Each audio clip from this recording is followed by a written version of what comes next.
Spartan Transportation and Spartan Logistic Management is your one source for all your shipping needs. 53-foot dry van shipments, auto transport shipments, full-service in-house brokerage, drop-lot facilities, just-in-time deliveries to all auto manufacturers, facilities in St. Louis, Missouri, Kansas City, Missouri, and Indianapolis, Indiana. Spartan Logistics, LLC, proud sponsor of the IROC Series, Kyle Steffens, UMP Modified and Silver Crown driver, and Gordy Gundaker, World of Outlaws late model. Visit us at spartan-logistics.net or find us on Facebook. R&R Racewear, your source to all custom racewear apparel needs, and home to iRacing apparel. Check it out today at rnrracewear.com.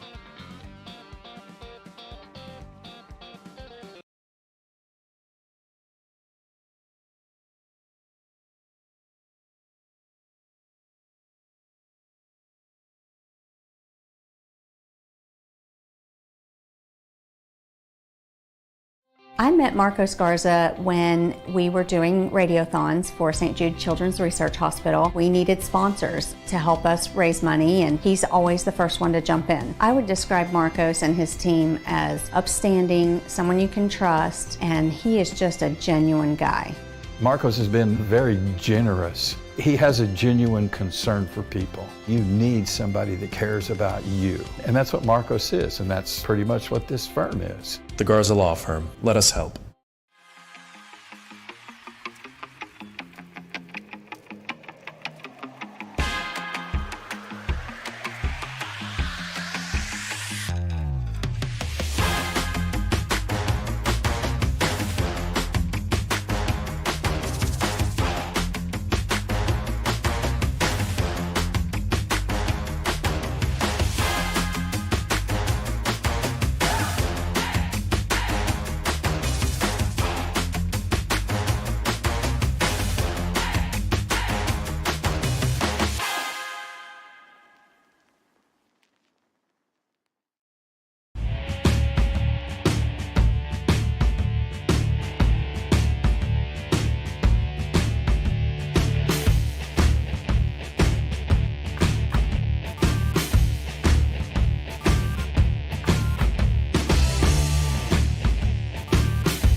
Signal I need to cut across 8 lane. None? I turn now. Good luck, everybody else.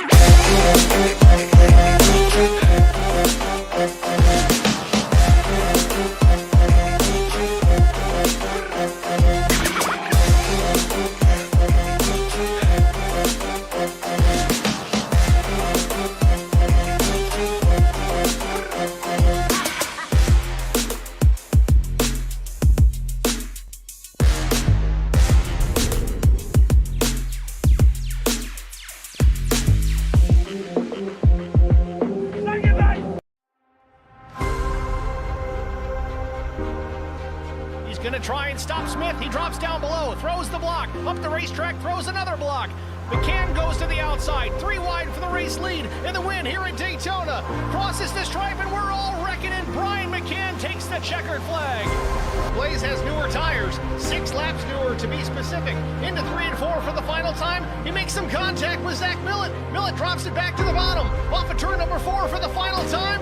Zach Millett's gonna win through the trial for the final time, and oh, they're wrecking. Big big trouble. Vincent Short sneaks through, and I think Short's going to win this. He does. Vincent Short wins.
In a little more than 2 decades, Southern National Motorsports Park has earned a reputation of one of the premier short tracks in the Carolinas. Opened in 1993, the banked 0.4 of a mile speedway near Kenly, North Carolina, became part of the NASCAR Home Tracks program as host to the Wayland Southern Modified Tour in 1998. The same year, the track's signature Thanksgiving Classic was born. First known as the Autumn Classic, the 200-lap late model race has proven to be the springboard to careers of a number of NASCAR's successful drivers, including Scott Riggs and Denny Hamlin. Although the facility was closed after the 2008 season, Southern National reopened in 2012 and has played host to the Pro All-Star Series, American Speed Association, and the Hooters Pro Cup Series, and has resumed its place as a regular stop on the NASCAR Wayland Southern Modified Tour. Tonight, it's race number 5 and 6 of the IROC Challenge Series, and it's next on HBR TV.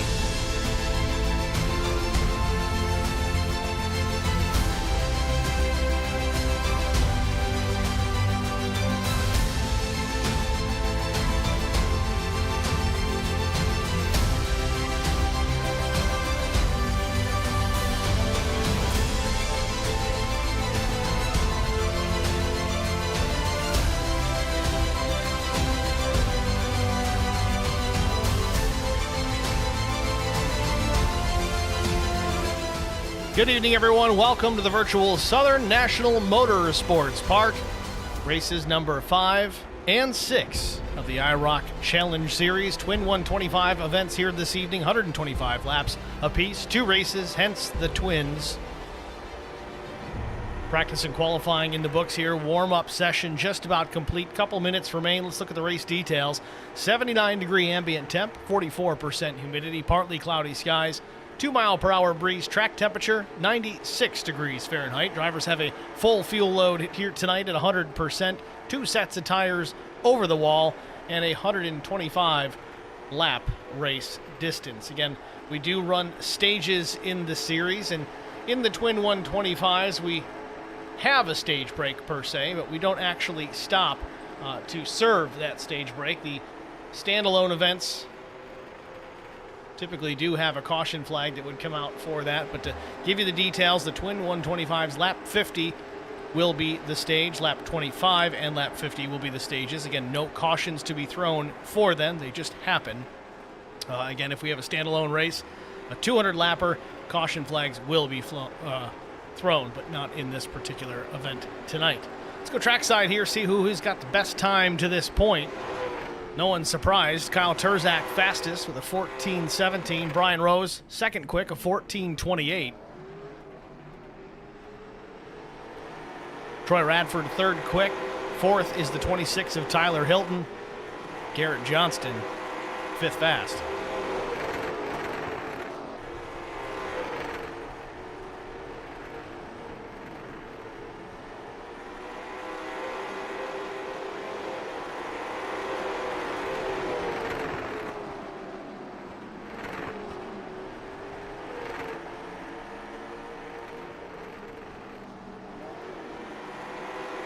Under a minute remains, and we'll jump right into the race session.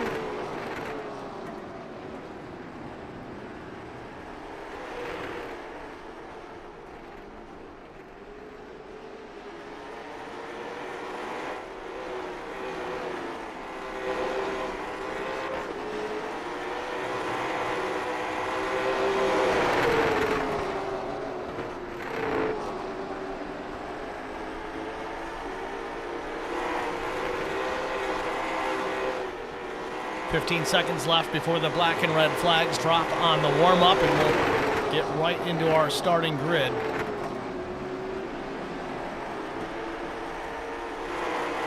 Turzak and Rose going to finish 1-2 here in practice.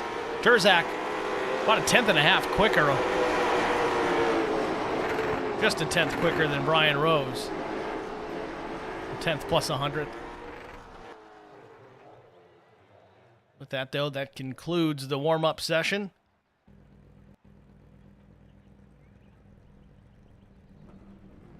Again, you see the fast times in warm-up. Turzak, Rose, Radford, Hilton, Johnston, and so on down the line. Field already starting to grid up, so let's just take a look at it. The starting grid for tonight's races, or at least race number 1 of the evening, race 5 on the season. Kyle Turzak on the pole position with a lap time of 14.130 seconds. Brian Rose outside pole, missed it by just over a tenth of a second. He'll start second. Clint Walker in the 0-2 with High Caliber Racing. He'll roll off from the 3rd position. Troy Radford, the number 94. Falcon Motorsports machine will start P4. Starting in the 5th position, it's the 51 of Chris Wally. Brian McCann will start in P6. 7th goes to Mike Cook in the 00. Brandon Mefford, number 83, will start 8th. Jeff Clifton in the 1 will roll 9th. 10th goes to Josh Funkhauser. 11th starter Matt Kopp. 12th Garrett Johnston. 13th starter is Trevor Quick. 14th is Neil Quick. Nuke Quick will start in the 15th spot. Doug Wysocki 16th. Tyler Hilton 17th. Steve Durbin 18th. 19th starter is Josh Stewart. Adam Benefill in the 9. He'll start 20th. 21st is Larry Bruner. Zachary Kleek in the number 77 starts 22nd. Todd Kleek, the 45, will start 23rd. And last but not least, in the 12, starting 24th, is Timmy Schofield. It's your starting grid here for race number 1 of the evening here from Southern National, as we're just about ready to go. Green flag racing field entering turn 3. We'll see the green flag here in just a moment. Green flag, green flag. Green flag is out. Barney's waving it. We're underway from Southern National.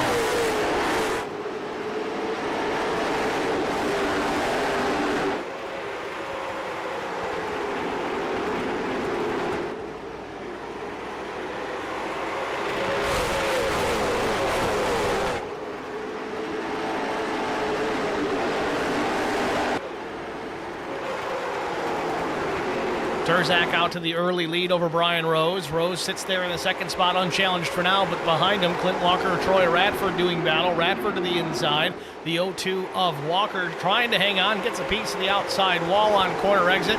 Radford gets clear and now opens the door for Chris Wally. Walker up the racetrack. Wally tucks back in behind.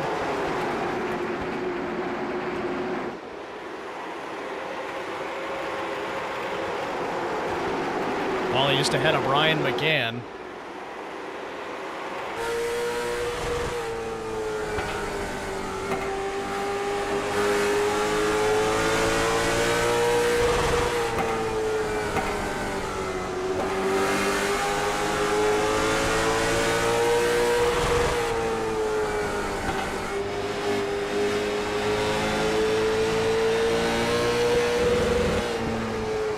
Brian McCann's got some pace. He's seemingly a bit faster than Chris Wally, at least at this stage of the race.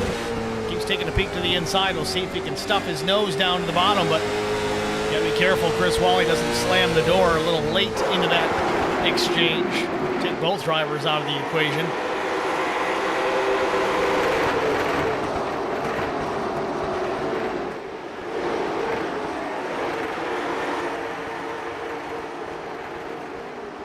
Back out front, Turzak with a couple of car lengths on the 89 of Brian Rose, who runs in the 2nd position.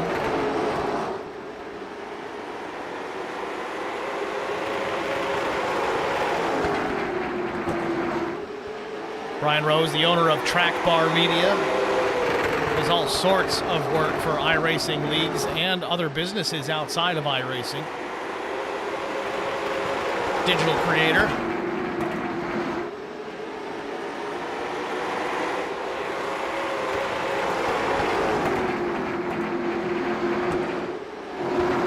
Still watching the battle with Chris Wally and Brian McCann. This is the battle for the 5th position. Again, Brian does seem to be a tick faster, but can't find a way around. That's the challenge to these places that we run these late model stocks at. The majority of them pretty much one groove racetracks unless you really spend the time to work in an extra lane, but even then, it's not a guarantee. One lane will certainly be dominant over the next. You got to find a great run or a good opening or even force a mistake out of the lead driver if you want to take that position away. You know how fast Brian McCann is. Right now, he's either struggling or taking care of his stuff. Either way, sits in the 6th position behind Chris Wally. Brandon Mefford, though, in 7th. He's up 1 position, riding in behind Brian McCann.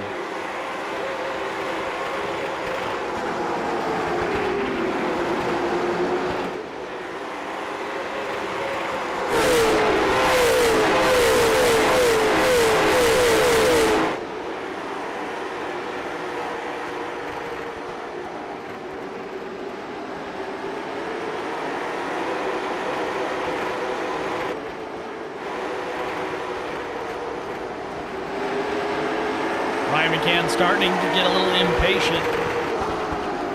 Continue to watch that 3 machine, the blue and yellow car in the middle of your frame, in behind the 51 of Chris Wally.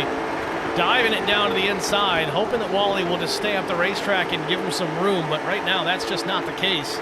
Turzak and Rose still your top 2. Radford runs 3rd. And it's Walker, Wally, and McCann where we watch this battle. It's turned into a 3-car battle between McCann, Mefford, and Wally.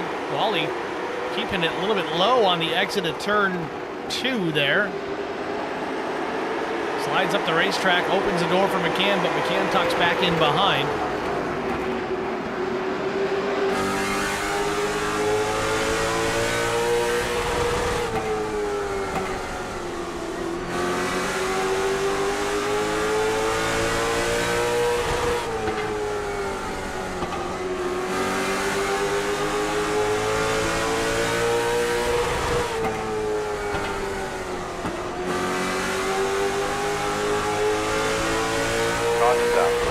Caution's out. Adam Benefill in trouble, as are others. Looks like Joshua Stewart involved in that, as well as the 30th Steve Durbin. Let's take a look at the replay here to see really what happened. Benefill on the bottom of the racetrack just slides up on exit, gets into the 4. Almost has it saved, but overcorrects it into the path of multiple drivers. Looks like the 45, then the 12 is Schofield. Todd Kleek got a big chunk of that, certainly more than he asked for.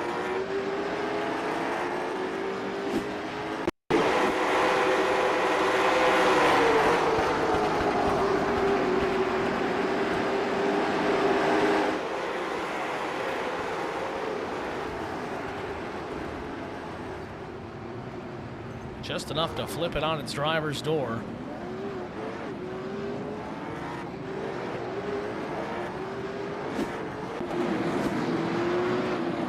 So Radford actually makes a pit stop here from, I think it was about the 3rd position as Walker jumps up into that 3rd spot.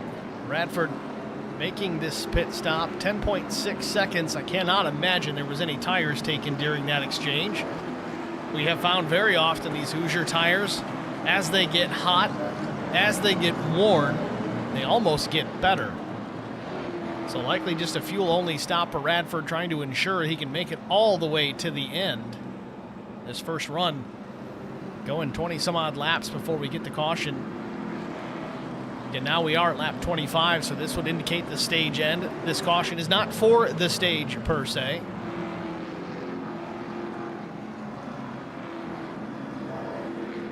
Just so happens to land during that exchange. Now, typically we would try to interview the stage winners during the caution.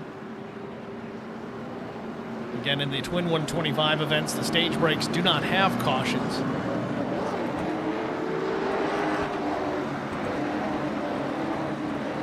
So unless the circumstances are just about perfect, it's hard to get the interviews in before we go to the green flag. Certainly don't want to distract the drivers, so we have to give them that opportunity to hit pit road, complete their pit service if they so choose to do so, and then try to pull them in the booth. There's just sometimes not enough Green time. flag. Pace car is off, though. Green flag back in the air, and Turzak jumps on the loud pedal and gets away from Brian Rose. Rose tucks down to the bottom of the racetrack in front of Clint Walker, slams the door, maintains that second position. Battle in behind Walker and Wally. Wally is still behind the O2. Thought he was alongside for a moment, but Brian McCann, he's got his own troubles and he's around. We got a wreck off turn number 2, it looks like. Wally just rolling backwards. I don't know why you can't hear Earl. Can you hear me? Did not hear him call that caution. Need you to check your radio connections. Check the one on your headset, on your headboard actually, on your left-hand side and on your headrest. 1, 2, 3, loud and clear. You got a good copy. 10-4. Well, let's take a look at it. We saw it happen live. Let's see if we can get a wider angle and get an idea of how this one got underway. A lot of drivers involved in this. To back it up here, late on the replay. Luckily, we were already rolling. Was just about to say is that it looked like McCann was to the inside of Chris Wally, but it looks like it was a 3-wide incident here as Wally goes up the racetrack. Mefford tries to fill the gap, goes up the gut between Brian McCann, but that door's closing. You see Wally turning down right now. And he's going to go across the nose of the 83 machine. Looks like Mefford tried to check up enough so that he got room to get in, but it was just too late. And then the chain reaction, 15 gets into the back of Mefford, Garrett Johnston, and then chain reaction crash after that. Neil Quick in it. Doug Wysocki. Mike Cook. Matt Kopp is in this. A lot of drivers getting caught out in this one. Second caution of the night.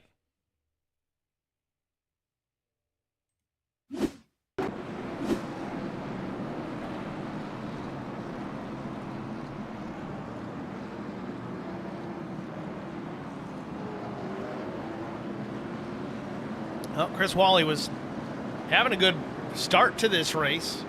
He's up in that top 5, holding off Brian McCann. Unfortunately now finds himself in the 23rd position, a lap down. So on the 1 to go here, green flag racing once again the next time by.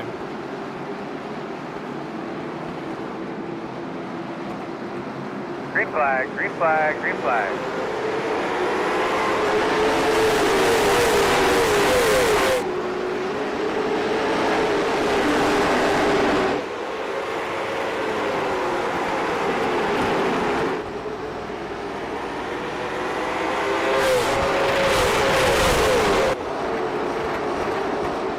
Turzak still the race leader. You see Neil Quick just up ahead of the 51 there, trying to stay at least on this current lap. Does find himself in the 23rd spot, 1 lap down. 2 laps down, that is. Same for Chris Wally in 22nd. Makes for a long night. Turzak's going to close the gap, going to put Neil Quick a lap down again. So now put Neil 3 laps down.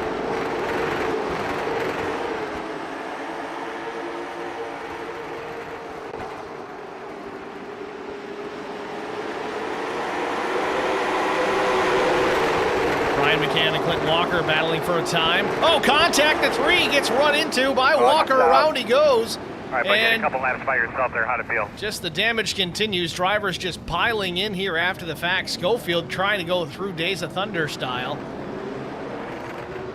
Brian McCann is the backwards man over here, just trying to get out of the way. I guess it's better when you're looking at him to try and get away that way. And he's going to back it into the fence and flip himself upside down. That might be the end of the night for the 3.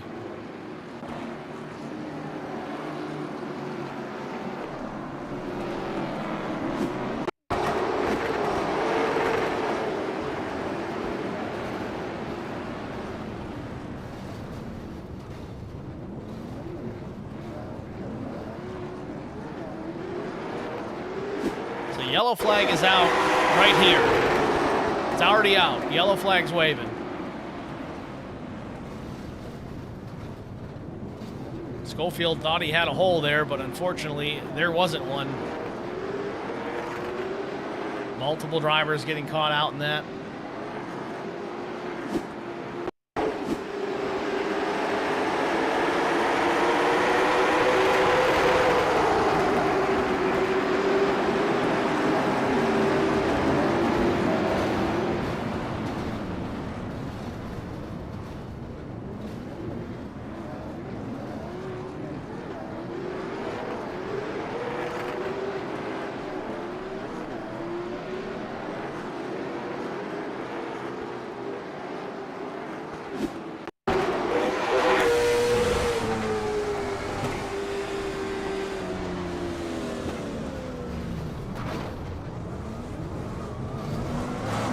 Now, watching it from the driver's eye camera on Tim Schofield, if he's not running with a spotter, I would understand that.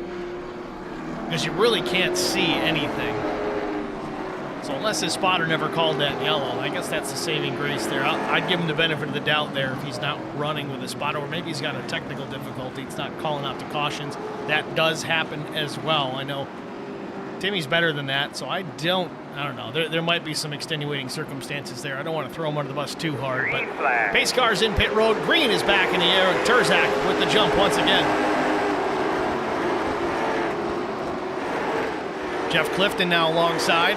Brian Rose for the second spot. Still not clear. Dives it down into 3 and 4. Has to lift. Keeping it on the bottom isn't so easy at speed. Rose battles back on the outside.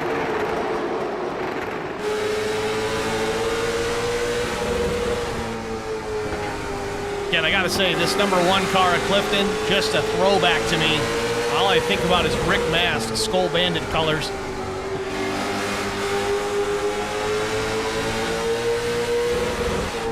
Real quick, the bottom of the racetrack. Engine expiring, it appears. His day is done. Rose still trying to battle back on the outside of the 1 of Clifton. Still hanging on the right side of that number 1 machine.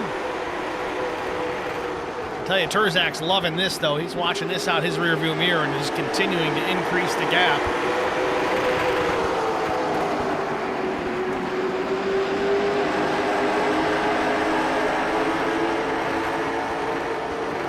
Clifton gets by now. Radford pressuring Rose for the 3rd position.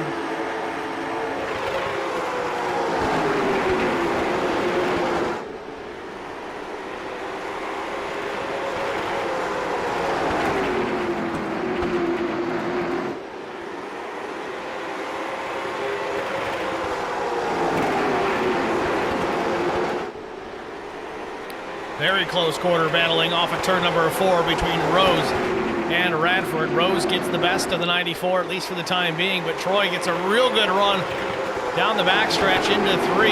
Might switch things up, try things on the outside, go the long way around, but Rose slams the door closed.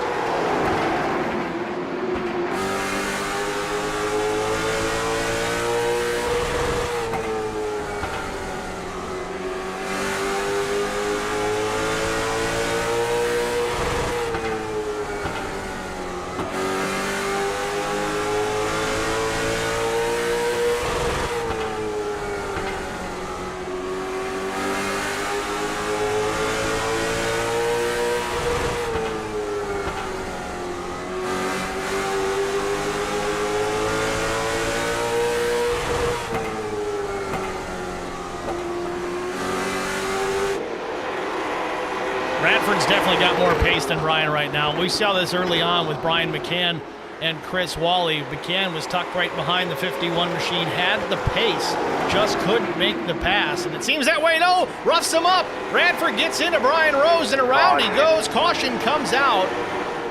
Kind of thought it would only be a matter of time, but lap 56, I thought maybe he'd get the benefit of the doubt here. We're not near the end of this thing yet. Not even halfway for that matter, and round Brian goes off of 4.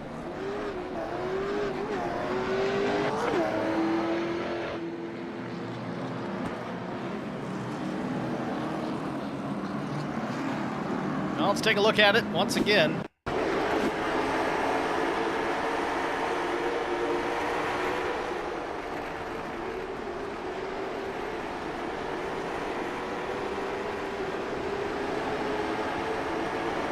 My opinion in watching that, certainly intended to make some contact with Brian Rose. I don't think the end result was planned. I think he was shooting for just a bit of a bump and run here to shoot Rose up the racetrack and take advantage. Unfortunately, Brian Rose ends up facing the wrong direction.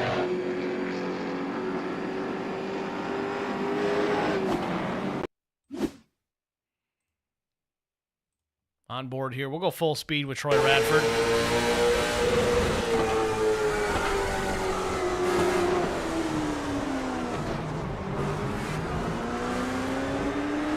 Listening to the throttle on Radford's car, I don't think he was even back to the gas yet. He was right on the back bumper of Brian Rose, and it could have just been a matter of Rose lifting off the brake pedal a hair sooner than Radford. Tough to say for sure without being in the mind of the 94, but nonetheless. So it's Terzak, Clifton, Funkhauser, your top three. Those drivers have not made a pit stop to this point. Remember, Troy Radford did pit very early on, and it looks like Radford's going to go to the back here.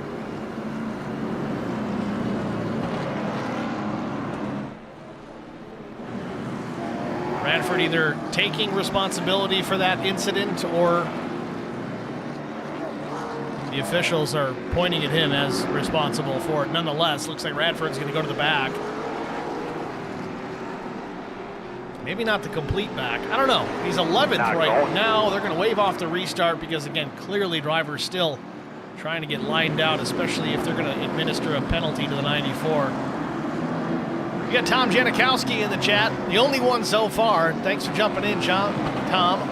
I can't talk tonight, apparently. But either way, glad you're here. Thanks for checking in.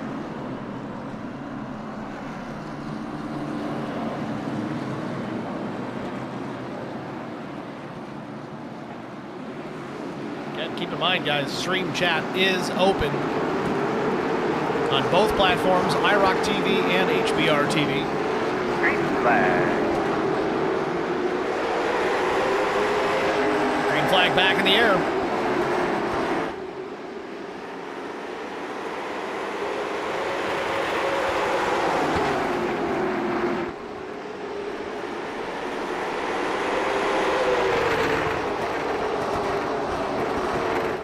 Terzak ahead of Jeff Clifton, Josh Funkhauser third, Doug Wysocki fourth, Steve Durbin running in the fifth position. Biggest mover on the day so far is the 30 of Durbin.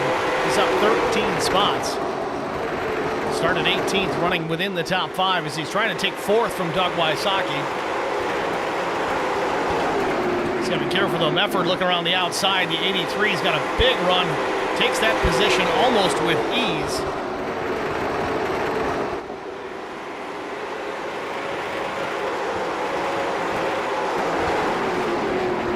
We got Eddie Rose in the stream chat, says the Rose family is watching.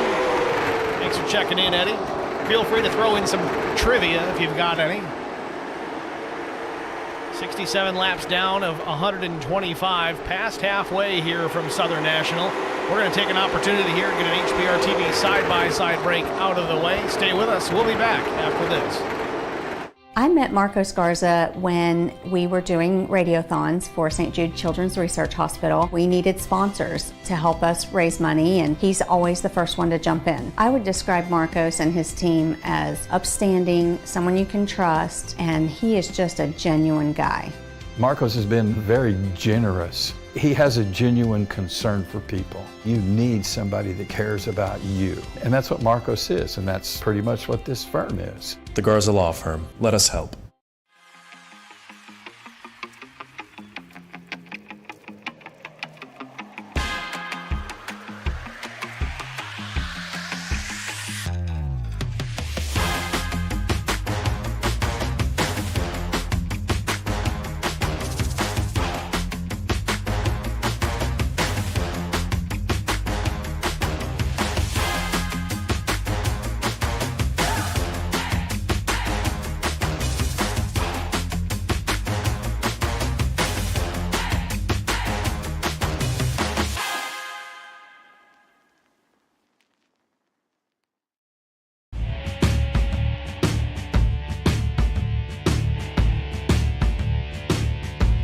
comes out.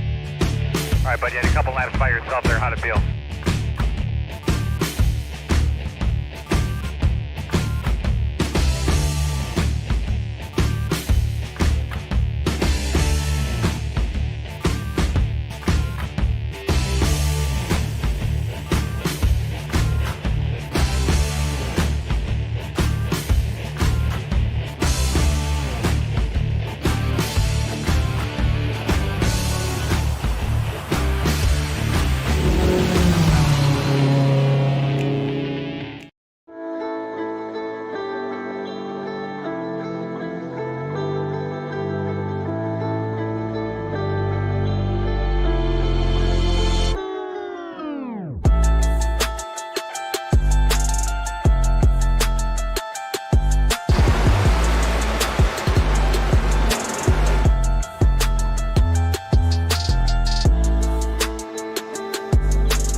Flag.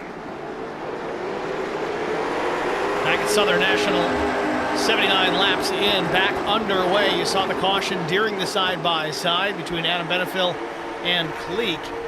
Benefiel might be out of this one. Cleek continues on. Durzak once again in command of this race, 80 laps down of 125. He's led every lap to this point.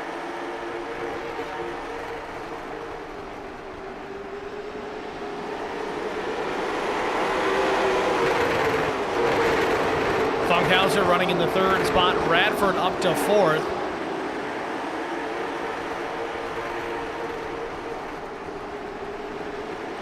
Bradford with Brandon Mefford to the bottom of the racetrack. He's going to tuck back in behind, though. Garrett Johnston in the 15, giving chase.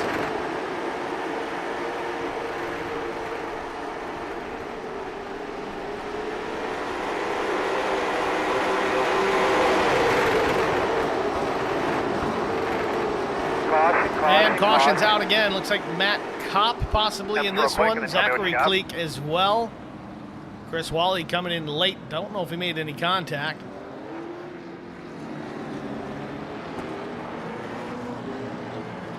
Cleek stuck there at the end of pit road trying to get righted.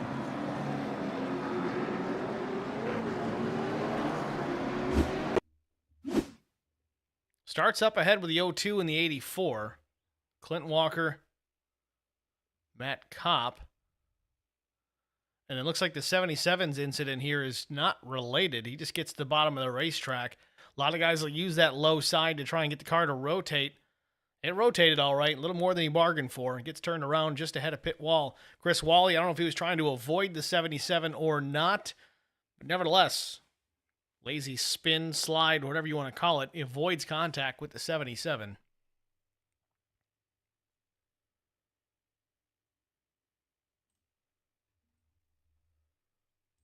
Let's get a better look at the actual cause of this initial contact here. The 02, tough to say if he came up or the 84 came down. They'll probably analyze that post-race, but nevertheless, both drivers involved in an incident while the 77 has his own problems.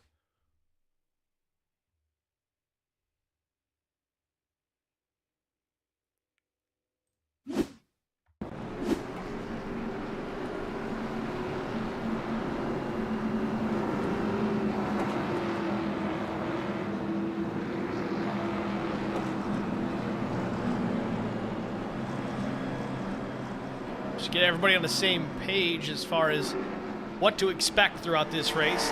Short track races quite often end up becoming green-white checkered situations. If it comes to that, we do have 3 that we can try. 3 attempts, and then we call it a night. Or at least call it a race, because we got one more race after this. Again, twin 125s this evening. You get an extra 50 laps of action when we run these twin 125s. We got Shane Haas in the stream chat. Shane coming over from Noble Racing saying, "What's up, Steve?" Shane, thanks for checking in. Appreciate that. Pace car is in. Green flag back in the air. Turzak with a heck of a restart. Jeff Clifton does his best, maintains that second position. Funkhauser third, battle for fourth. Mike Cook, Troy Radford. Radford, the number 94, the black and orange machine, bottom of the racetrack. Almost clear in 3 and 4. Now he's clear on exit after a bit of a wiggle from Mike Cook. 15 Garrett Johnston now closing in on the 00 as they work on a turn number 2 down the back straightaway. The 84 of Matt Kopp in the mix as well. Brandon Mefford kind of stuck there.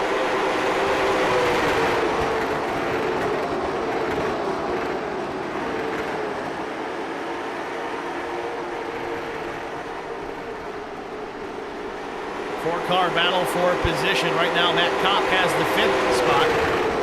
Mike Cook 6th, 7th, Mefford, Garrett Johnston 8th. Good battle for position. Mefford, the number 83, still, I have to say, the best-looking car in the field. It's funny to say that because they're all the same paint scheme. It's just the color combination that I really like out of this machine. Plus, I think it's a Firebird. No, it's a Camaro. It would look good as a Firebird. Nevertheless, Mefford running in the 6th position, started 8th here this evening. Turzak still out in front. He's led every lap.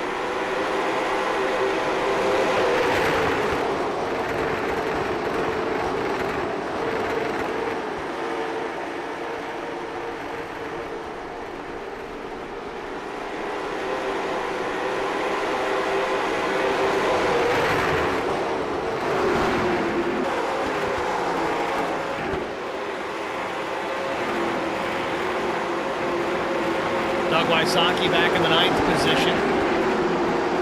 Underneath Trevor Quick. Trevor's not on the lead lap presently.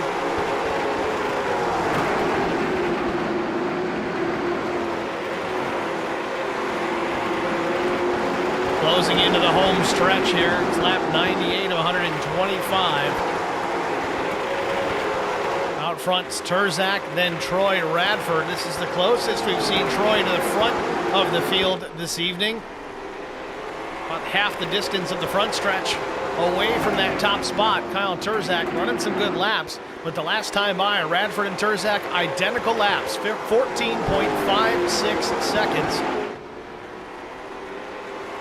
Turzak might just be out there taking care of his stuff, but Radford can run that line too. We just kind of watch the 051 to see what he's doing, maybe learn from him.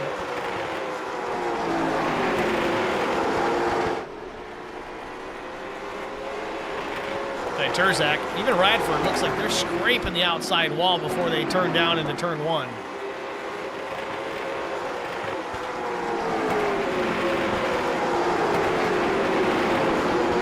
Still the battling continuing outside here in the top 5, maybe even 6th and 7th.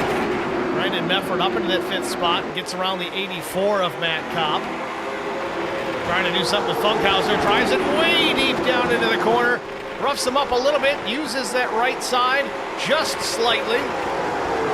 8 tires stick better than 4. Still not clear though. Mefford's gonna have to drive it in deep once again. Funkhauser using the outside line to carry some extra speed off the corner.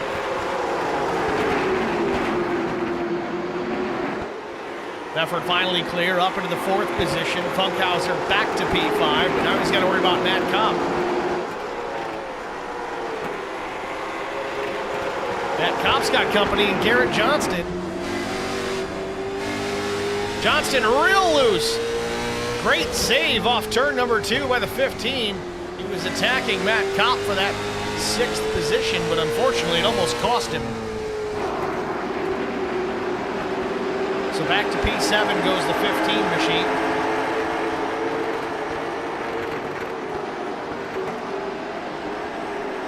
Mike Cook starting to close in.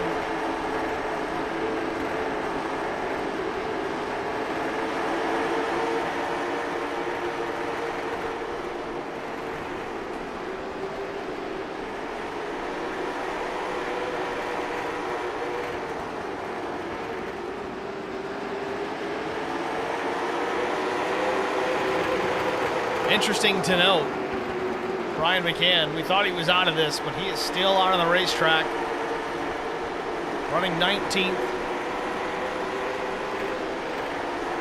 Chances of winning this one out the window, but we've got another one coming up immediately following this.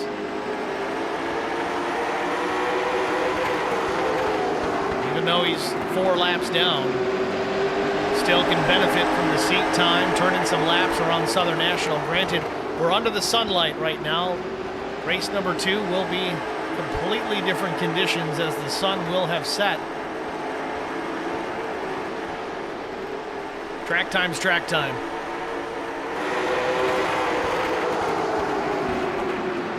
Johnston finally back alongside the 84 of Matt Kopp. Kopp scrapes the wall. Mike Cook gets into the back bumper of the 84. Everybody continues on, but Johnston powering back towards the front, closing in half a car length off the back bumper of the 81 of Josh Funkhauser. Maybe a little contact mid-corner. Johnston, he's got some pace right now, and he wants to get up towards the front, see if he can contend. Jeff Clifton back into the 4th position. Oh, a little contact. Garrett Johnston stuck his nose in again, almost spun himself. We saw that happen a handful, maybe 10 laps ago with that same driver. Manages to save it both times, continues on and back on the attack, trying to take that 5th position away.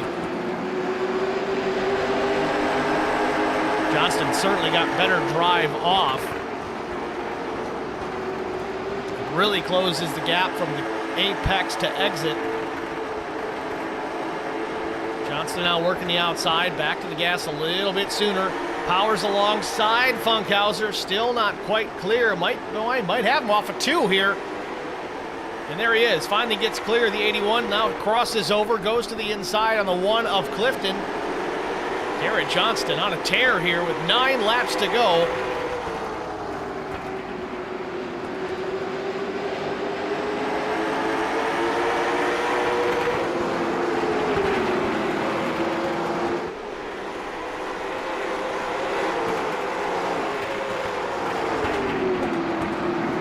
Back up front, Kyle Turzak continues to just log laps.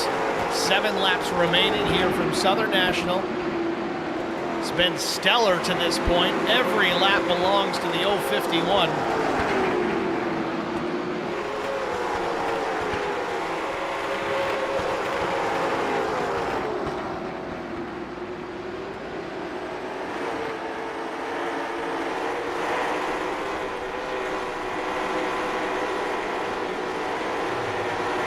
Turzak finally starting to try and work through some lap traffic. Trevor Quick and the 0-2 of Clint Walker. Quick just yields to the leader, lets him go on by. Less than 5 laps to go.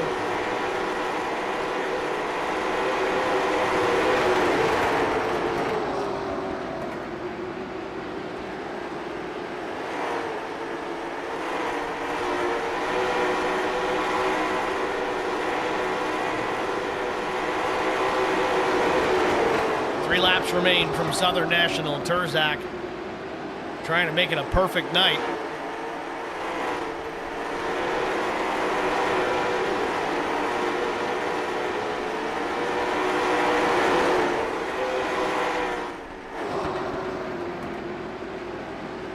Bradford still over a second back with 2 laps remaining. Some contact. The 44 keeps it straight. White flag. Thought we were going to get a caution there, but no, the 44 continues on. Larry Bruner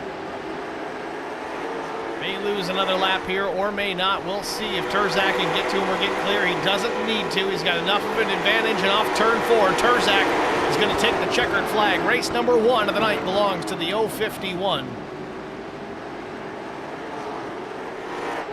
Now remember, folks, the top 15 drivers finish this race, it will be inverted. In race number 2, the rest of the field, they will start based on their finishing positions in this event.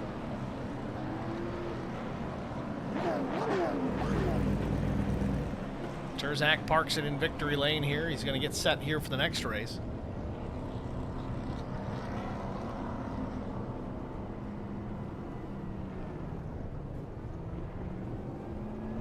Terzak in the waiting room here. We're going to pull him right up. No break, no nothing. We're going to go right to the HBR TV booth with Kyle Terzak and Steve with HBR TV. Kyle, you got me? Yes, sir. Kyle, congratulations, man. Once again, to no one's surprise, in victory lane, green to checkered flag led every lap, at least in this first race. Walk us through this strategy, and is there anything you might change for race number 2 with this invert coming? Honestly, I have no idea. This race, I just... Since I started on pole, I mean, basically, if you start on pole here, you just gotta keep in the clean air, and that's what we did there. And a whole bunch of people pitted, and I feel like that's short of a race with 125 laps. I don't think you need to do that. So I just saved my stuff when I was in clean air, and when everyone pitted, I just capitalized and went. So let's talk about clean air. We saw a lot of guys actually taking an opportunity to the outside. If they can get alongside a guy on the high line, they were some cases able to make the pass. I know you didn't really get a whole lot of challengers, but does that make sense? Do you see a lot of guys able to build enough of a run to get those passes done on the high side? For sure, this banking there's a lot of banking here. So, clean air is definitely a big part here, and I think the outside will work if you know how to run it and when the time is right. All right, Kyle. Well, thanks for talking to us, man. Good luck in race 2. Thank you. It's Kyle Terzak, your race winner here in race number 1. Brandon Mefford is available. He's our third-place finisher. We'll go to the 83 next. Brandon Mefford, it's Steve in the HBR TV booth. You got us? I got you, Steve. Brandon, congratulations, man. A solid run, an aggressive run, but still a good run, finishing third in this first race. Walk us through your stance as far as how this race unfolded in race 1 and how it might change in race number 2. I think, for the most part, we got some green flag laps in tonight. Biggest problem we have is, when there was a caution, it's hard to see around these tight corners, and guys are just running through one another and tearing up cars, destroying them, and then... I don't believe it's on purpose or anything, but it's killing these races. So, really great race, I think. Overall, we got more green flag laps in this one than we've had so far this season. So, I think that's something to be proud of. I mean, every single race that we've covered here in IROC in this season with these short tracks, they've gotten better and better and better. There's promise. We're not that deep into the season. It's only going to get better. So you're absolutely right. Sometimes these little bull rings, they're very difficult, especially with the radius of these corners. We saw it with Timmy Schofield early on. We rode on board with him. He couldn't see anything, but I don't know if his spotter wasn't yelling out the cautions or what the case may be, but nevertheless, you're absolutely right. It's tough sometimes. You just can't see what's unfolding, and unfortunately, it wads up a lot of cars. Yeah, absolutely. It is a product of this short track racing for sure. With that said, rolling into race number 2, any adjustments that you or really anybody else out there can make to try and improve the show? I just think I think it's kind of going to be what we have this season. It's really hard to pass in these cars. You got to take advantage of everything that you get. I think guys are starting to give and take a little bit, so maybe it's going to be a little bit better. But I think for the most part, this bumping and banging is going to happen. Just a product of the racing. Well, it's been decent racing, I got to say here. Usually race 1 tends to be a little hectic. Race 2 gets a little bit better, and we'll look forward to it here in just a little bit. So if anybody's still watching, stay with us. We've got another race coming up. Brandon, thanks for talking to us, man. Good luck in the next race. Thanks, Steve.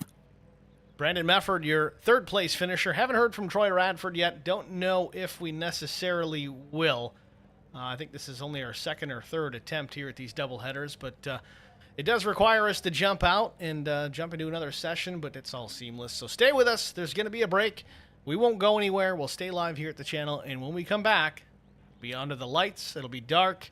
Race number 2 coming up. Stay with us.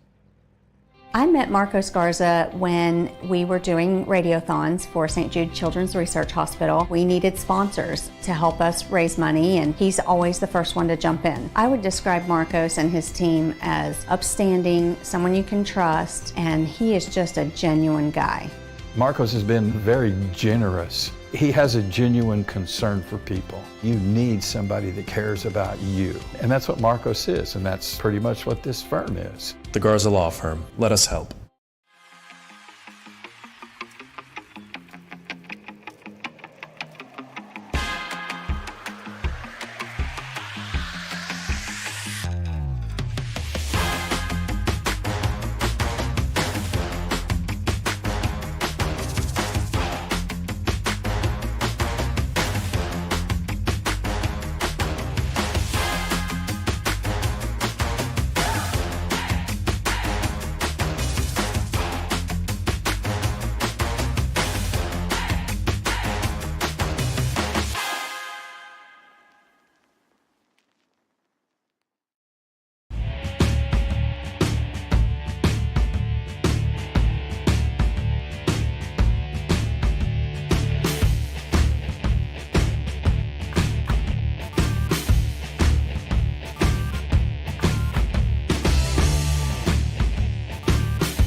Racewear, your source to all custom racewear apparel needs, and home to iRacing apparel. Check it out today at rnrracewear.com.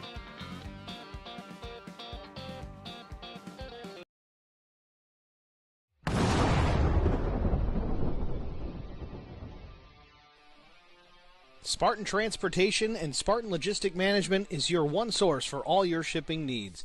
53-foot dry van shipments, auto transport shipments, full-service in-house brokerage, drop-lot facilities, just-in-time deliveries to all auto manufacturers, facilities in St. Louis, Missouri, Kansas City, Missouri, and Indianapolis, Indiana.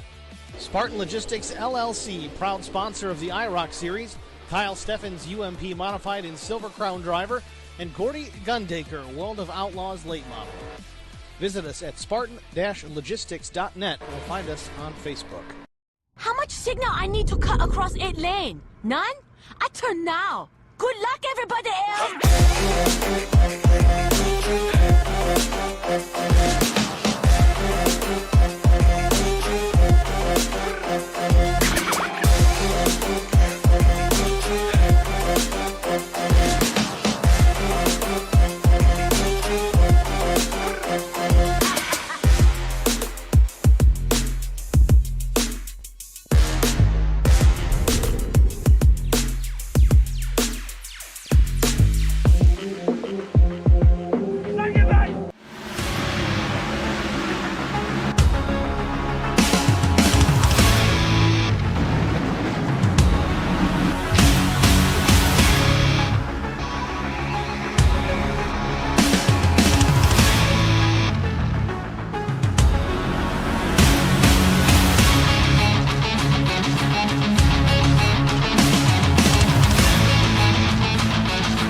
He's going to try and stop Smith. He drops down below, throws the block, up the racetrack, throws another block.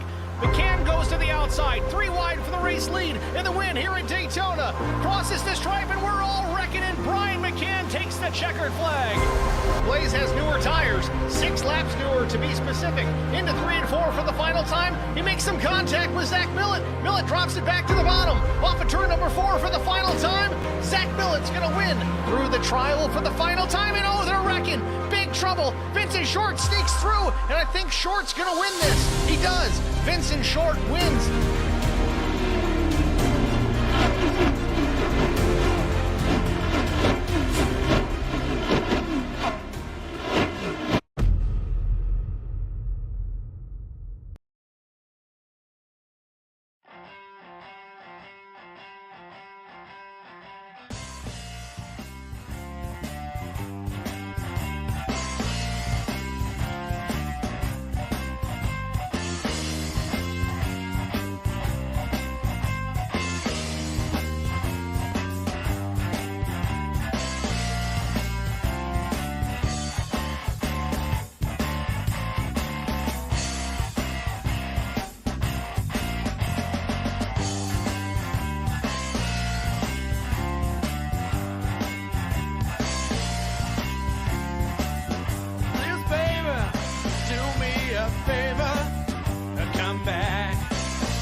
Just about 2 minutes remain in the warm-up session. We'll take a look at the best times. Terzak with a 13.94.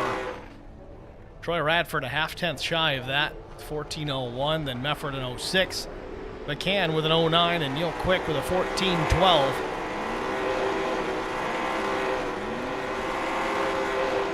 Quick and McCann having a terrible race number 1, but took advantage, continued to turn laps, tried to learn something in that exchange. See if that helps him out here. It seems to be a positive thus far. And it's kind of hard to say exactly what the reasoning is for it, but it could just be the fact we're under the lights now instead of the hot sun. It certainly has changed things here at the track. Take a look at the race details coming into tonight. Again, another 125 lap race. Track temp a bit cooler though at 84 degrees, 78 degree air temperature, 45% humidity, and partly cloudy, and about 2 miles per hour is the breeze. 100% fuel load and 2 sets of tires available over the wall. But again, as Kyle Terzak mentioned in his winner's interview, he didn't make a pit stop at all. Never came down pit road. 100% fuel should be more than enough to make it to the end. With a shortened race distance at 125 laps versus 200. I don't think you're going to see these guys, a lot of these guys may opt not to pit. I know only a handful did in that first race, but these guys are smart, and they are. They've got some good racecraft. They pay attention. I see a lot more drivers opting not to pit this race.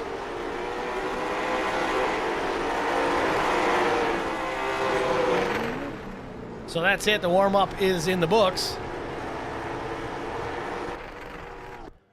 It's Terzak and Radford, your fast top 2. But with that, let's get into our starting grid for tonight's race. Again, the top 15 finishers from the race number 1 get inverted, so that's going to put the 34 of Doug Wysocki on the pole position.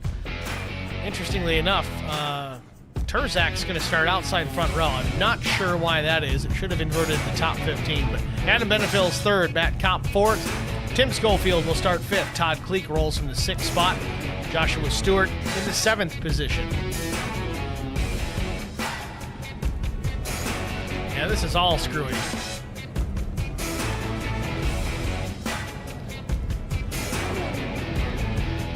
Josh Stewart's actually lined up on the front row in the 03, but he's listed as P7. We'll give this a reload, see if it helps. There it is, fixed it. All right, let's try this again. Josh Stewart on pole, Larry Bruner 2nd, Tim Schofield 3rd, 4th, Steve Durbin 5th, Nuke Quick, Josh Funkhauser 6th, Matt Kopp will start 7th, Doug Wysocki will roll 8th, Brian Rose 9th, Mike Cook, the 00, will start 10th. Garrett Johnston in the 15 will start 11th. Brandon Mefford rolls from the 12th spot. 13th is Troy Radford. Kyle Terzak, 14th. 15th starter is Trevor Quick. 16th, Chris Wally. Clint Walker will roll from the 17th spot. 18th is Brian McCann. Zachary Kleek, 19th. Todd Kleek, 20th. 21st, Adam Benefill. Neil Quick, 22nd. Tyler Hilton will roll from the 23rd spot with Chris Mefford, the number 46, rolling off from the 24th position. It's your starting grid here for race number 2 as the field comes back to start-finish to finish up pace lap number 1. We'll be green flag racing the next time by. This is where things get interesting. You got the fast guys just outside the top 10. The kind of fast guys at the front of the field. Again, lightning can strike anywhere for these guys. They're not just here to make it look pretty. They've got a shot at winning these things.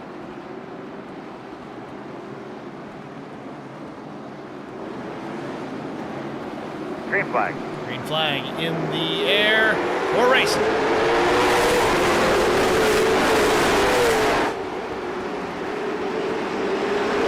Three wide through 1 and 2 already. Oh, trouble. The 94 Radford goes around. Caution. And the caution comes out. Radford got it righted, but not enough pace. But we got a bigger wreck here at the front stretch. Oh, we've got chaos here out front straightaway. Roadblock into 1. Well, that's not great to start off.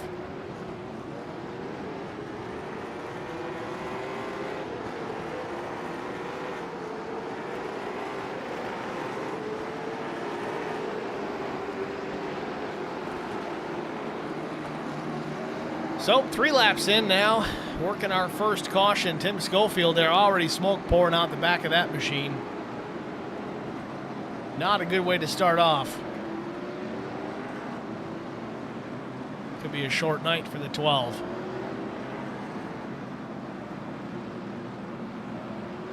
Well, we'll watch it here with Troy Radford. We'll go full speed here. We'll get a look what happened in the 94 here. It sent him around. I don't think he actually brought the caution out. We'll look at that in a minute. But you see Terzak going to the outside of Mefford. He made it 3 wide right off the get-go. Radford just got run over by Trevor Quick. Didn't even get a full spin out of it.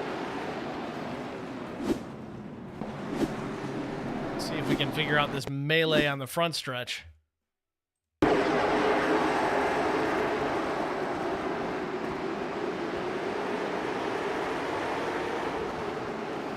Tim Schofield may have been in this much earlier than we thought. I know he did have a significant amount of damage. The 30 right hook, Schofield right at start finish.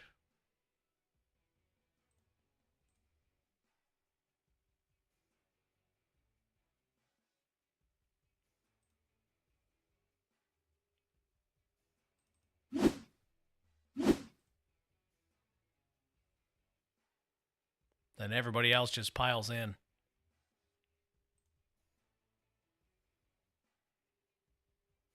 Garrett Johnston pirouetting down the front straightaway. Durbin backs down the racetrack. Even at slow speed, we're still having guys wreck. Schofield really helped out Johnston there, got him righted back on his wheels.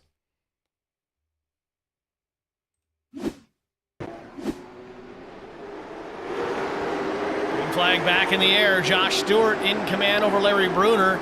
Ruder slips up the racetrack. Turzak jumps to the middle. 3 wide off 2 once again. 8 laps in. Turzak going for second place. He started 14th. Didn't take long. Second spot now for Turzak as he hunts the 03 of Stewart. On board with the 03. Turzak to the inside.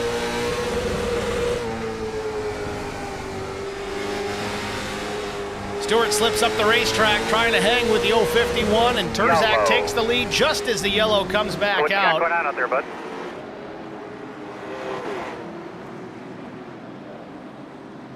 Todd Kleek, I think, was the one involved in this. Let's take a look. Watch the 45, the red and blue machine, middle of your screen. 3 wide again. Chris Wally jumps down to the bottom of the racetrack. Left side's on the flat just a bit. He slides up the track a hair, and it sends the 45 up into Trevor Quick. Around he goes. Lackluster incident, but enough for another yellow.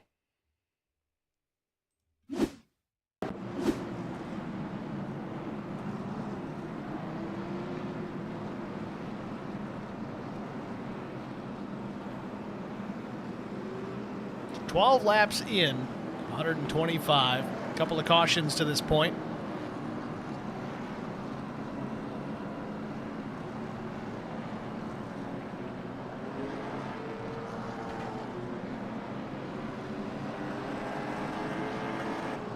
Been awful quiet in the IROC TV chat, guys. Feel free. I monitor both chats, so if you want to say hi in IROC TV or HBR TV, either one is available. It's awfully quiet, really, on both sides. Haven't heard from anybody since Shane Haas. Be part of the show, ladies and gentlemen. We allow it. Just keep it PG. We don't even need to agree on the topic.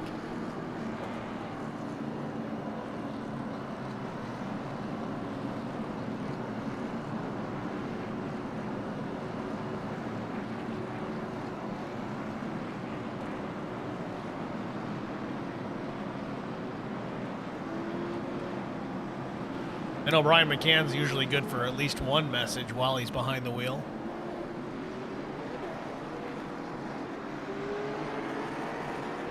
Speaking of Brian McCann, he's up 11 spots. Or started 18th.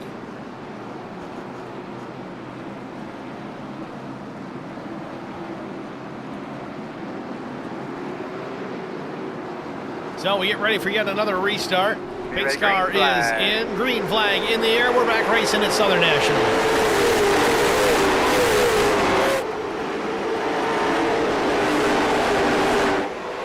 Caution's out. And the caution's out again. Todd Kleek involved in this, as well as Troy Radford, Trevor Quick. Pace car just apparates right through everybody. 45 getting a piece of this again.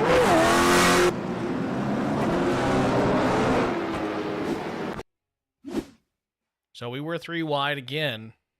This is the same issue. Hang on. Wrong wreck. That's better. So the 45 of Kleek down below. This wreck's happening up ahead of these guys. Trevor Quick, Troy Radford, Chris Wally, Steve Durbin.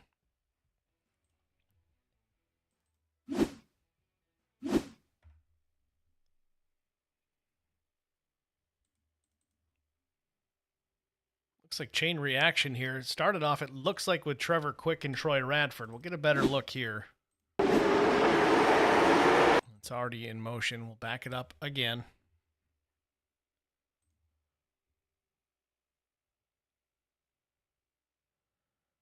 So Trevor Quick. Radford drives it a little deeper than Quick did. They make contact, and then it's chain reaction after that. Durbin gets on the binders. Chris Wally a little late on the brakes. He gets into the 30, then the 45 comes in. I don't think Kleek gets a piece of this until he tries to drive around everybody. So 20 laps in, 125, and Brian McCann has made his appearance in the HBR TV stream chat. He just said Steve. It wasn't, he didn't write a novel or anything. Still impressive since he's behind the wheel right now. Thanks for checking in, Brian. We always appreciate it.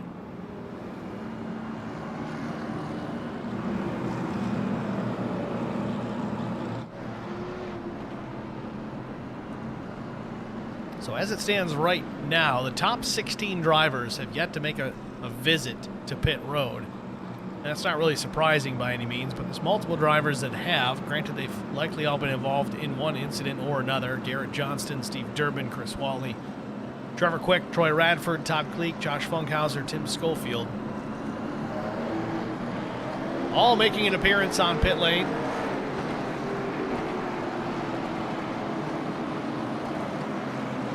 So we get ready for yet another restart. Kyle Terzak's going to lead him back to green.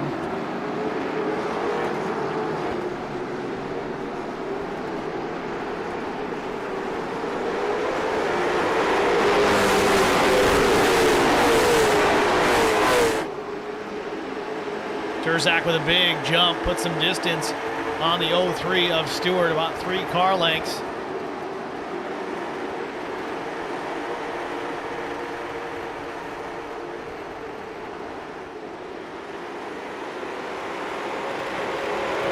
Cars pancaking the outside wall on exit of turn 4, but Ryan McCann on the charge again to the inside of Nuke Quick. Makes short work of the 4, crosses over in front, takes the 4th position as he continues his charge back towards the front of the field. Next on the list will be Brandon Mefford in the 83 machine.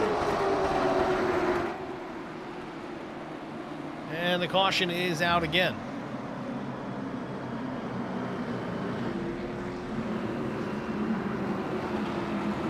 Trevor Quick and Josh Funkhauser may be involved. Funkhauser with a little bit of damage on his Camaro. Let's see what happened.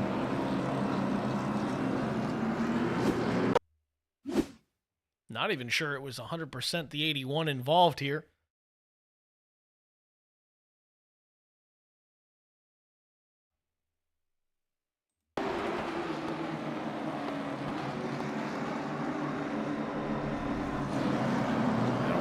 See an issue yet.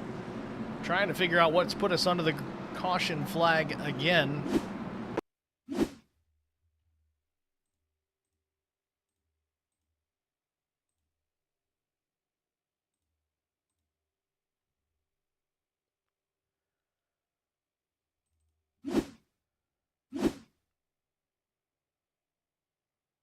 Big wide shot here from the blimp. Yellow just comes out. I don't know if maybe Terzak got too big of a jump or if guys weren't caught up and they waved off the restart a little bit late. I'm not sure, but nobody went around there. We saw it from the blimp cam. No issue out on the racetrack. So nevertheless, we're going to get lined back up and try this again. Oh, stage. But, well, no, because they don't throw the caution for the stage. They're not supposed to, at least, in these 125ers.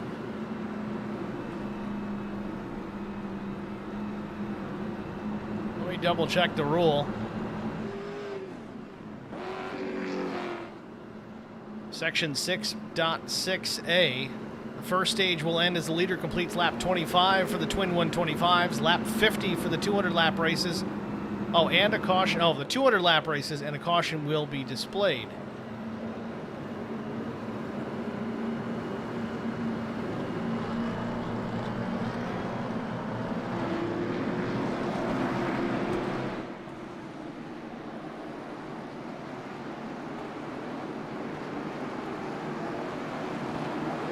No caution will be thrown for the twin 125s, but the caution will be thrown for the 200 lap races. So I'm not really sure. Maybe somebody jumped the gun, but nonetheless, the caution came out. We're back to the green flag anyway, so it's ancient history. We're back racing. Lap 32, Terzak out in front. Mefford jumps into the second spot. Josh Stewart back to P3, and he's going to have to worry about Brian McCann, but Nuke Quick, he's got something to say about it. He's to the inside of the 3 off of turn number 4. McCann carrying that speed.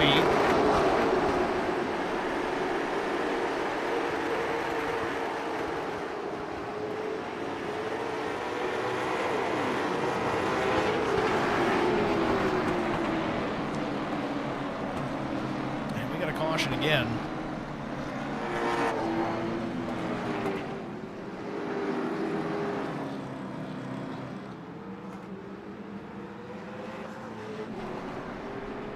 Troy Radford may have been involved in this one again.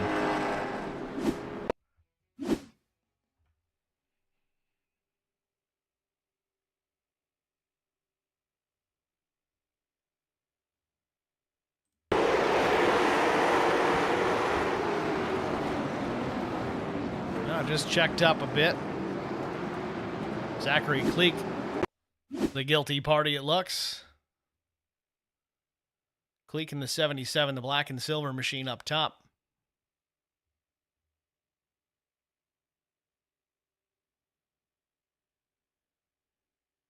Oh, the 84 just takes evasive action to get off the 02 there, but goes a little too far, and then the chain reaction events unfold after that. But yes, just to give some more clarification here. I know I already read it, but even I was having a hard time understanding it. The first stage will end as the leader completes lap 25 for the twin 125s. Lap 50 for the 200 lappers, and a caution will be displayed. Second stage will end as the leader completes lap 65 for the twins. Lap 110 for the 200 lappers. This is the important part. There will be no caution thrown for the twin 125 races, but a caution will be thrown for the 200 lappers. So yes, it was the stage, but shouldn't have been a yellow. Maybe debris. I'm going to go with debris.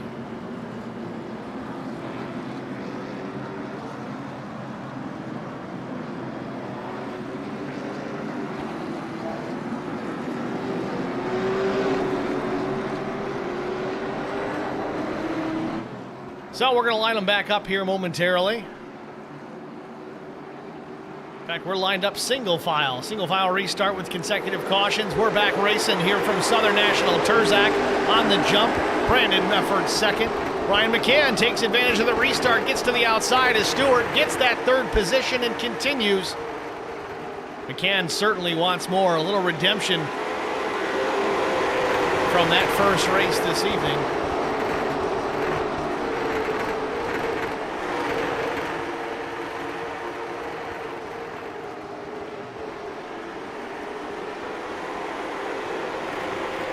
Okay, Mefford's closing the gap on Terzak, though. Terzak did just run a very quick lap at 14.16, but Mefford was a 1.9. Interestingly enough, Brian McCann, 14.17, only 100th shy of the leader's pace. Terzak picks it up, though, runs a 14.11 this last time around.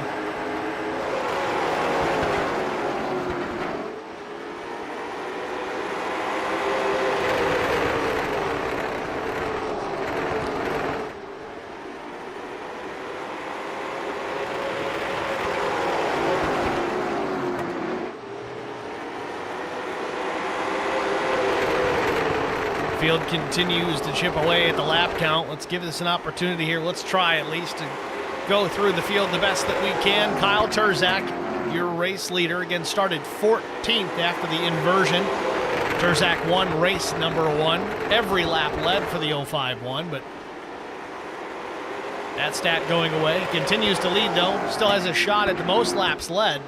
At this rate, he's certainly got a chance at it. Brandon Mefford started 12th, running in that second position. He was very quick near the end of that first race. Might have something for Terzak before this one's out, but he's got to worry about Brian McCann. McCann started 18th. Big-time mover on the field right now, but McCann hounding the 83 for that second spot. May just have something for Terzak before this one is out. Josh Stewart started up towards the front here in this second race. He's running currently in 4th. Taking advantage of the good track position to get this thing started. Nuke Quick started 5th, running 5th. That's all you can ask for in some nights. Nuke doing a good job. Brian Rose started 9th position, outside front row in race number 1. He's up to P6. Clint Walker running in the 7th spot, started 17th. Clint having a strong run. Tyler Hilton, new add to the series. Tyler, he's having a great run. He started 23rd. He's up to 8th. Larry Bruner, the number 44, runs in the 9th position. Down a few spots, 7 to be exact. So we got to change of position here for 10th. Mike Cook started 10th. Just takes back the 10th position from the 9 of Adam Benefield.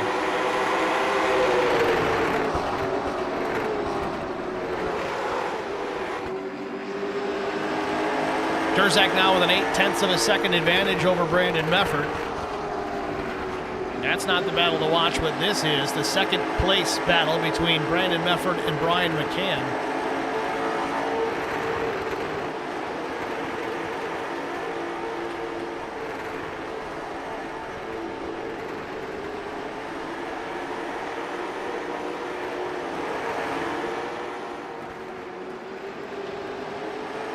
And we got Albert Anderson in the stream chat, says, let's go Turzak, keep digging.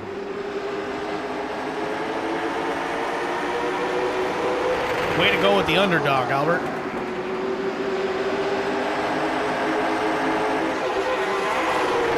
Still, we watch this battle in the second position between Brandon Mefford and Brian McCann. It's the 84 Matt Kopp goes down yet another lap. Some damage on that 84 machine, certainly not helping his cause.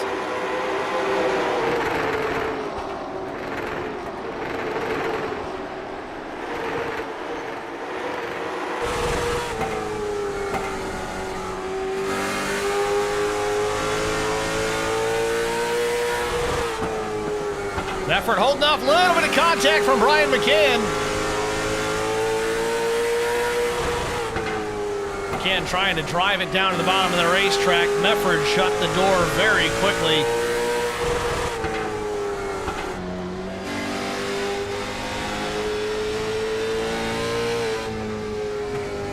And caution is out. You see cars facing the wrong direction on the front stretch.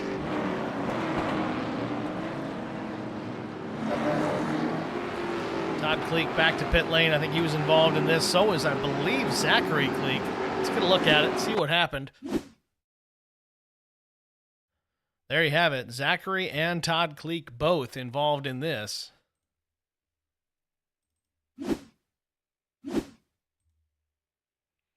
Catching the tail end of it here. Let's back it up. Full speed here.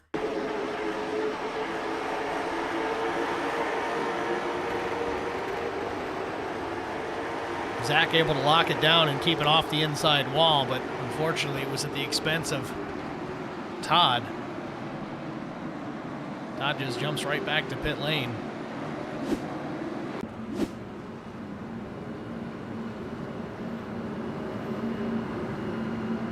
Some drivers taking advantage of this caution to hit pit road.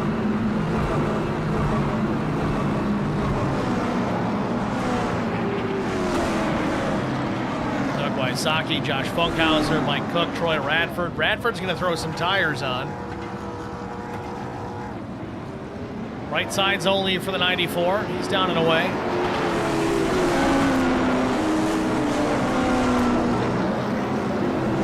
It just goes to show how important track position really is at these smaller racetracks. Radford was a contender, top 3 all race long in that first race. Now he runs back in the 19th spot.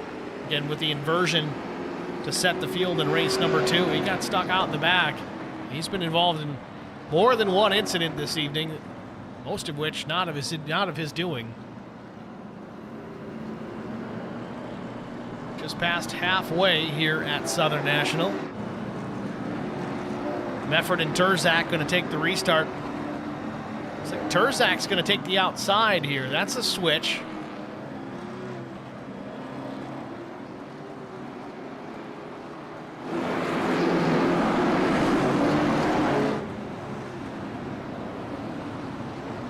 His car is in. Barney with the yellow flag still in hand. They're going to go an extra lap here.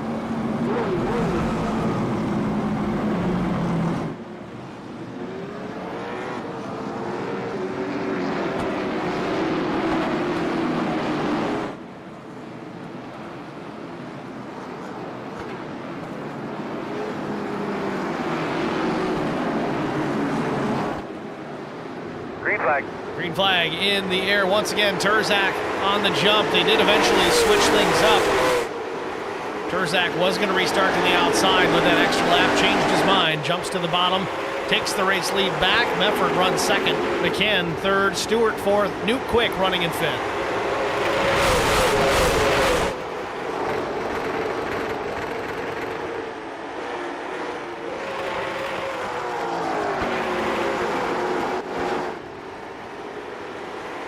Mefford a car length off the back bumper of Turzak, unable to really close the gap. Turzak runs a 14:21. Mefford almost 0.2 shy.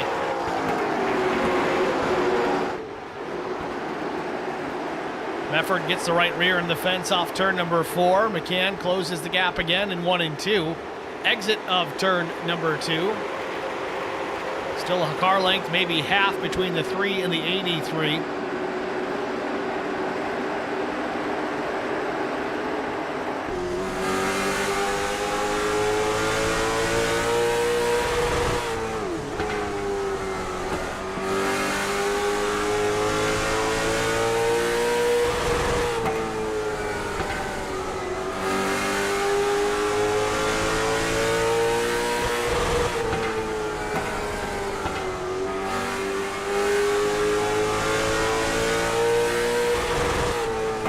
Top 3 drivers all within 0.5 of a second of each other that last time by.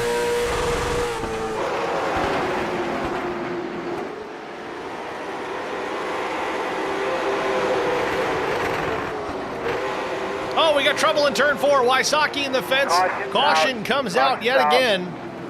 Garrett Johnston down pit lane. I think he might have taken evasive action to avoid some more contact. I'm sure.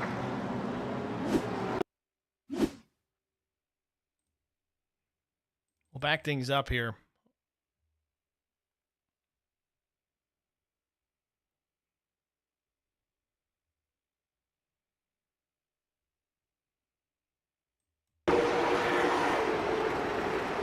So Mike Cook gets into Johnston. Trevor Quick, Troy Radford gets a piece of it again. Wysocki and Mike Cook up the racetrack. Funkhauser comes through like a bat out of hell, but doesn't hit anything, thankfully. Again, Brandon Mefford made comment in his interview about how difficult it is to see. The radius of these corners so tight. Albert Anderson, he makes it obvious. All right, so he says, come on, man, I have to root for Turzak. I know his dad, and he's from my hometown. All right. You're excused. I'll let it go. But yeah, way to go for the underdog. Albert, I don't care who you're cheering for. As long as you're here cheering, that's all that matters to me. I do appreciate that. Thank you. Turzak, certainly, he's lights out. He's won a bunch of races this season already.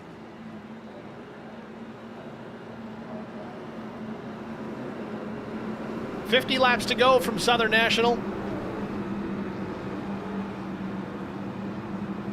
It's Turzak, McCann, and Mefford. Through that exchange, Brian McCann got the spot from Mefford. We missed that while watching other battles. See if we can find this here. Here's the pass for the second position just before the yellow. McCann drove it deep down into the corner. Mefford went up the racetrack. Almost looks like Mefford may have let him go.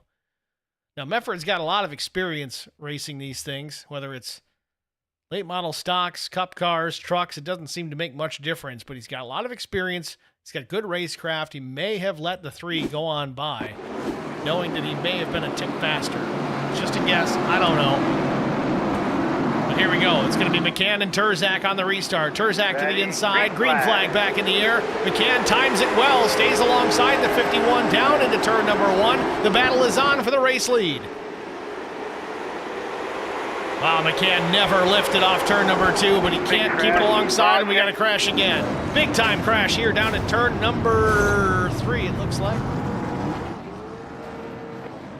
Oh, we're still wrecking. We're wrecking after the wreck. Wysocki's not too pleased about it, it seems. Drives up the backside of the O2.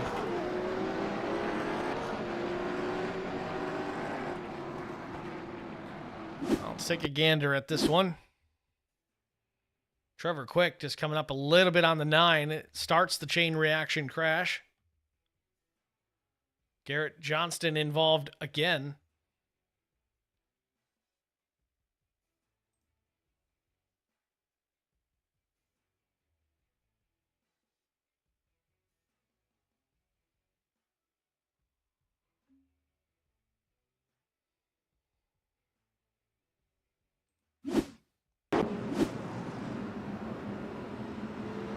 Well, that was unfortunate, but The only good thing about the cautions is it sets us up for another restart, and that seems to be the most exciting part of the race. So it puts these guys side by side. We'll see if Brian McCann can time that jump once again, but we may be on a single file restart this time. We'll see. Eddie Rose in the stream chat again says, great broadcasting, Steve. You're FX1 bound. I think it's FS1 bound. That sounds too much like a real job, Eddie. I don't know if I want to do that. And honestly, I don't think I'm that great. So, I am no Mike Joy. And I certainly don't have a DW type in the booth now that Eric Dotson no longer jumps up here with us.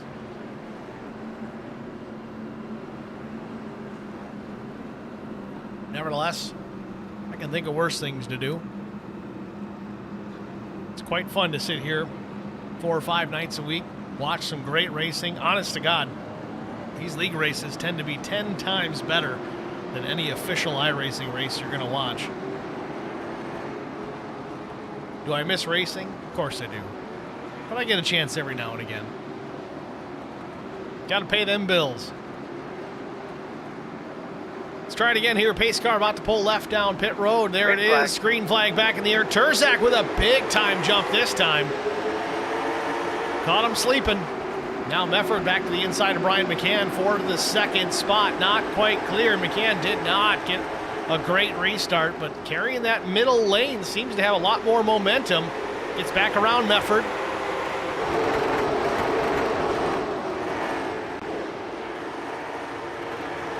So McCann stays in the second spot. Brandon Mefford running third. Brian Rose finally cracking the top 5 here.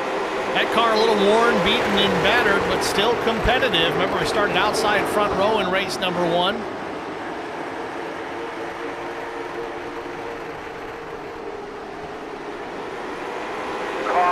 And caution out once again. Doug Wysocki involved yet another time. Kind of talk me through what's going on again.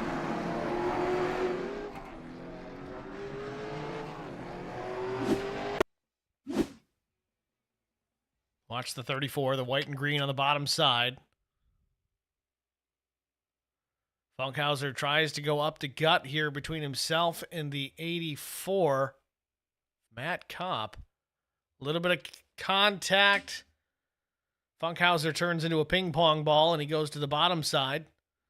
Clips the 34 Wysocki and around he goes. Puts us under caution once again.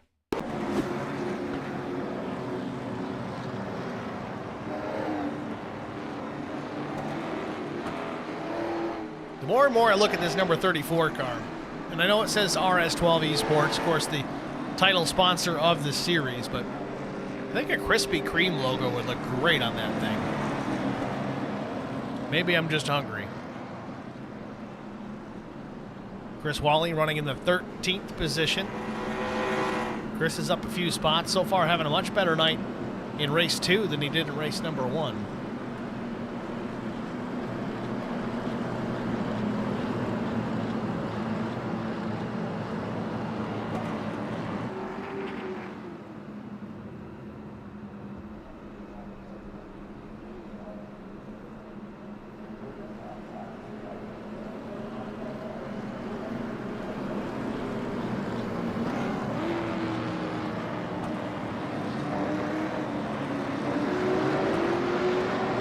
So pace car lights are out, so we're on the 1 to go with 30 laps to go. We'll have a restart with 29 laps remaining.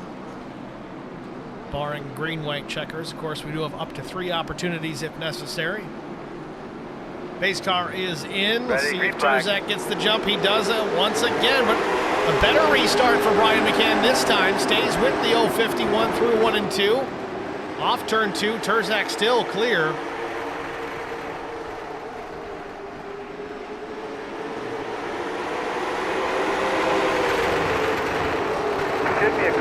Caution out once again. Get a look at your gauges. Everything good?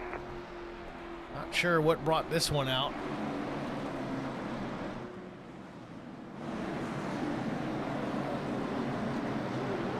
Don't see anybody facing the wrong way. It's like deja vu all over again.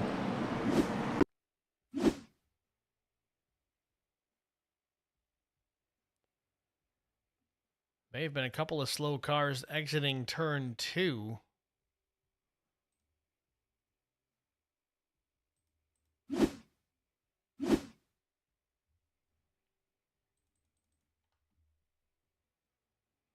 There it is.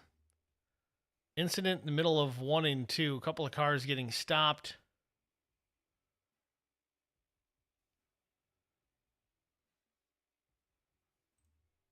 Tough part's going to be trying to figure out who is who there.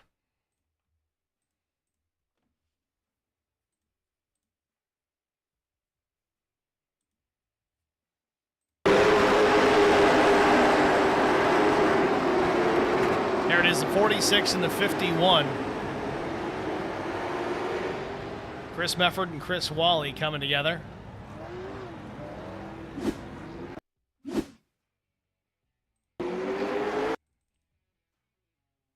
Interestingly enough, iRacing threw the caution but did not indicate that either one of those drivers were involved in it. So we had to do a little research to figure it out. But yeah, Mefford on the binders into 1, Wally on the brakes too, but not as much as the 46. Drives up the backside of Chris Mefford and around both drivers go.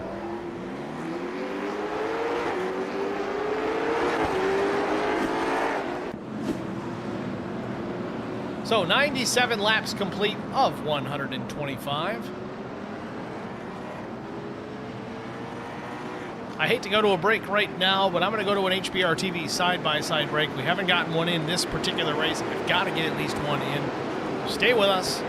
You won't miss the restart, even if we're in break. We'll be right back after this. I met Marco Scarza when we were doing radiothons for St. Jude Children's Research Hospital. We needed sponsors to help us raise money, and he's always the first one to jump in. I would describe Marcos and his team as upstanding, someone you can trust, and he is just a genuine guy. Marcos has been very generous. He has a genuine concern for people. You need somebody that cares about you. And that's what Marcos is, and that's pretty much what this firm is. The Garza Law Firm. Let us help.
Southern National Motorsports Park. Lap 112 has gone up on the board. Kyle Turzak still out in front and starting to gap Brian McCann. That gap, 1 second plus back to the 3. Brian McCann still having a very strong run.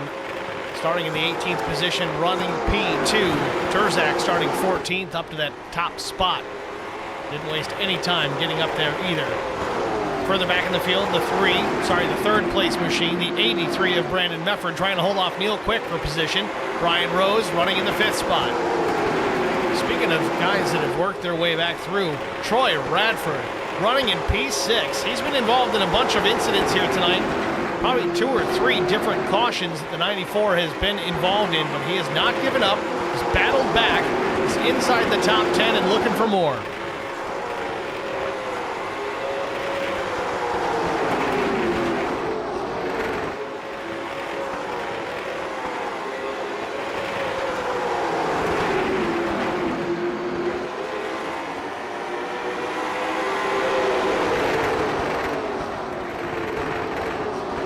Turzak still out in front. The deficit back to the 3 of McCann has shrunk slightly. It's just over 9/10 of a second. 8 laps remain. I don't know if McCann's just got enough in the tank to get all the way back up there. But the caution is out again. Larry Bruner involved in this one. Oh, big time impact. Chris Wally just drives head on into the 44.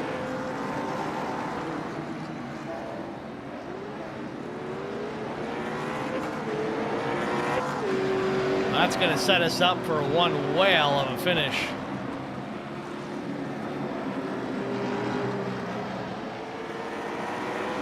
Well, let's get a look at it here. Larry Bruner, the 44, the blue and yellow machine.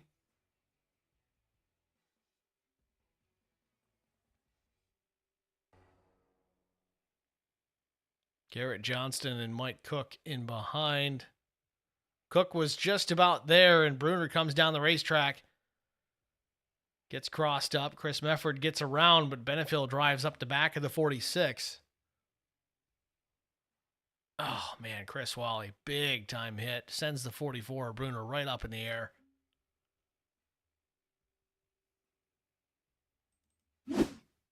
We'll go in car with Chris Wally at full speed.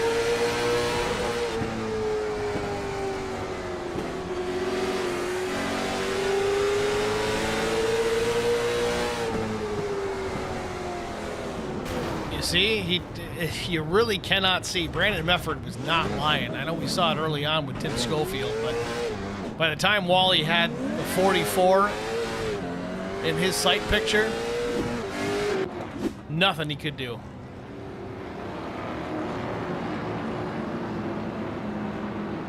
So 4 laps to go. Pace car lights still on. We may end up with a natural green-white checkered here. If we get the 1 to go this time by, then it goes 3. Advertised distance, of course, 125 laps.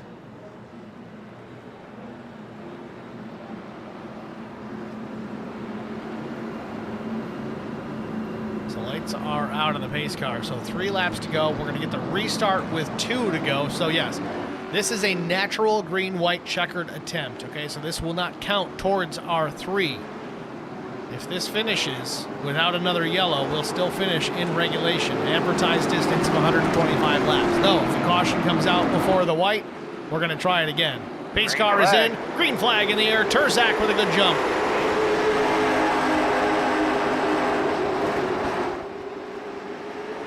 Can way to the outside. Brandon Mefford trying to take the second spot away.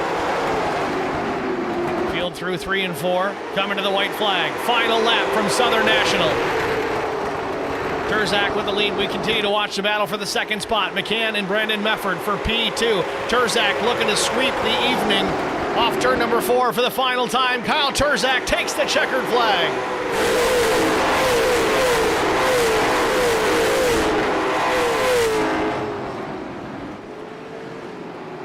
Kyle Turzak taking home yet another race win. We were worried about Aaron Smith coming to run this league, but now I think we've got to bring him back. It'd be fun to watch Aaron Smith and Kyle Turzak, because Kyle Turzak is just stacking up the race wins. Parks it in victory lane just like race number 1. The car looks clean. Brian McCann driving up the back. So race 2 in the books. We'll step aside, get a quick break out of the way, and we'll be back with our top 3 after this. I met Marco Scarza when we were doing radiothons for St. Jude Children's Research Hospital. We needed sponsors to help us raise money, and he's always the first one to jump in. I would describe Marcos and his team as upstanding, someone you can trust, and he is just a genuine guy. Marcos has been very generous. He has a genuine concern for people. You need somebody that cares about you. And that's what Marcos is, and that's pretty much what this firm is. The Garza Law Firm. Let us help. R&R Racewear, your source to all custom racewear apparel needs, and home to iRacing apparel. Check it out today at rnrracewear.com.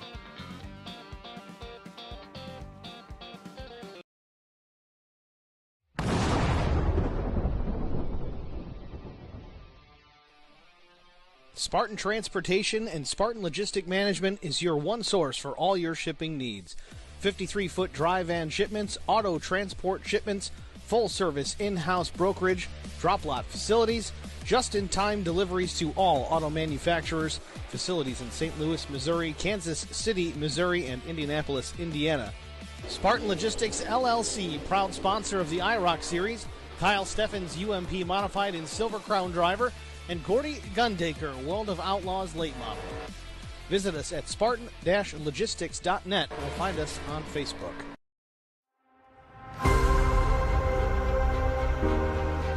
He's going to try and stop Smith. He drops down below, throws the block, up the racetrack, throws another block. McCann goes to the outside, 3 wide for the race lead in the win here at Daytona. Crosses the stripe and we're all reckoning. Brian McCann takes the checkered flag. Blaze has newer tires, 6 laps newer to be specific. Into 3 and 4 for the final time. He makes some contact with Zach Millett. Millett drops it back to the bottom. Off of turn number 4 for the final time. Zach Millett's going to win through the trial for the final time. And oh, they're wrecking. Big trouble. Vincent Short sneaks through, and I think Short's going to win this. He does. Vincent Short wins.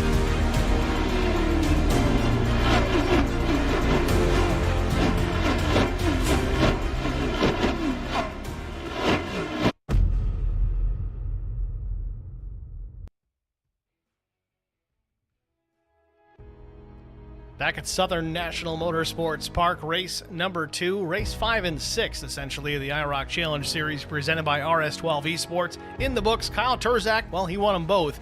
We'll pull him up into the broadcast booth once again for the winner's interview. Kyle Turzak and Steve with HBR TV. You got a copy? Sir. Kyle, congratulations. I know it hasn't been that long since we talked last, but you swept the races tonight, 5 and 6. Go to the 051. Man, walk us through the night. Did your strategies change at all from race number 1? It was about 2 laps before we saw you back in that top 3 from your 14th starting position. Yeah, you know, those first laps there, I feel like that big wreck on the first lap, I think it was, really helped me right there. I don't know how I even got through that, to be honest with you. I thought I was done when I saw them all that carnage up in front. But, you know, I just stuck to the same game plan. You know, I got to the front really early. Sometimes it was very hairy, trying to get up to the front. But, you know, we got to the front, and then when we got up there, we just paced out our own speed, I guess you could say. And I had to just make sure I had to save that right front and go from there.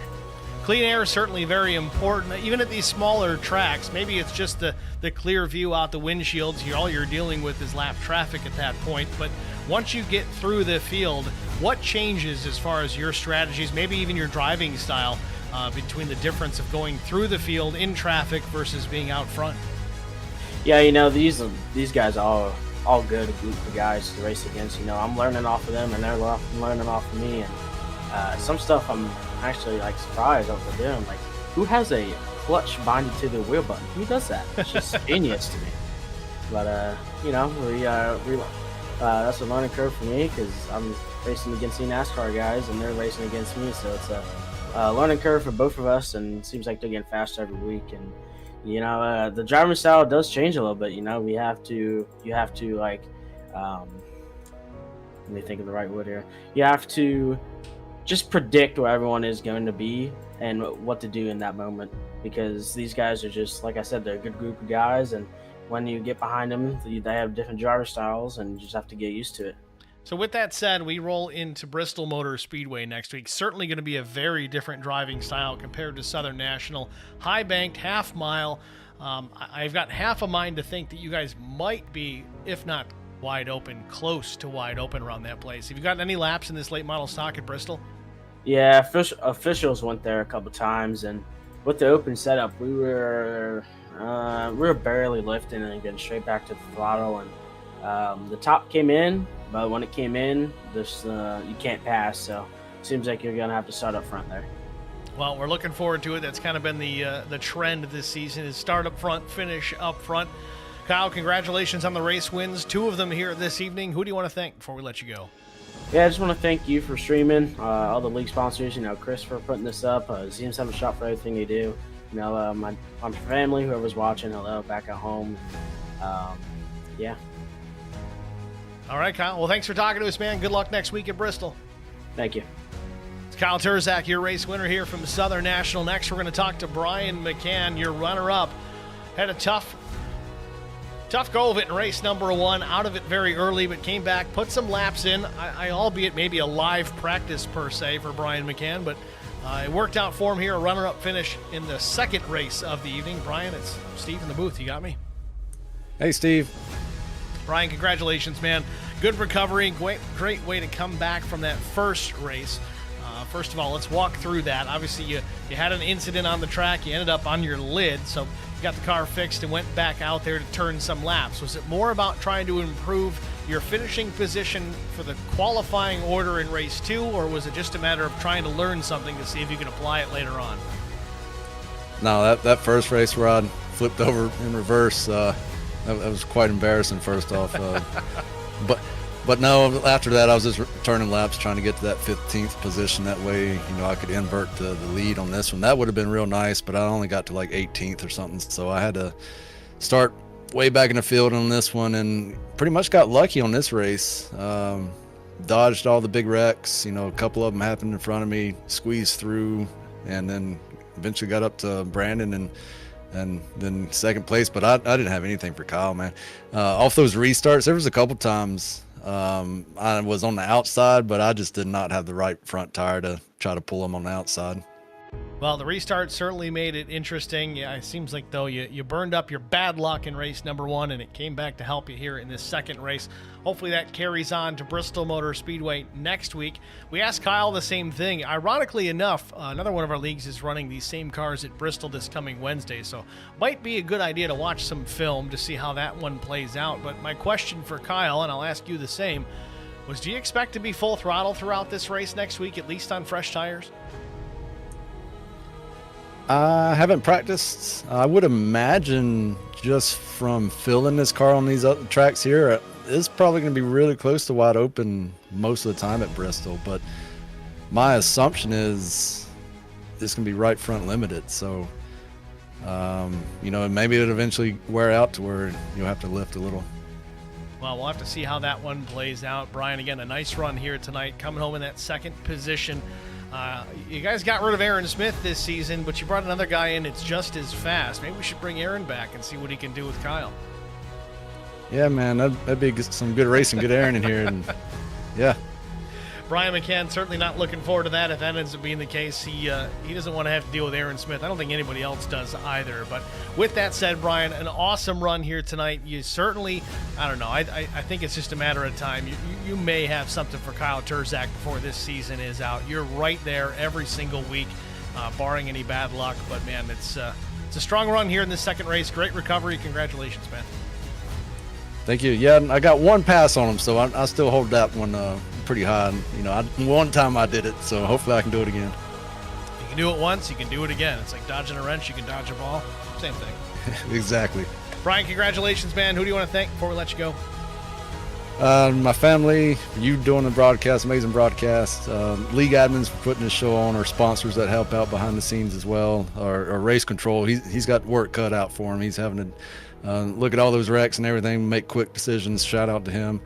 And everybody watching tonight, and the drivers coming out here every night to race. Thank you.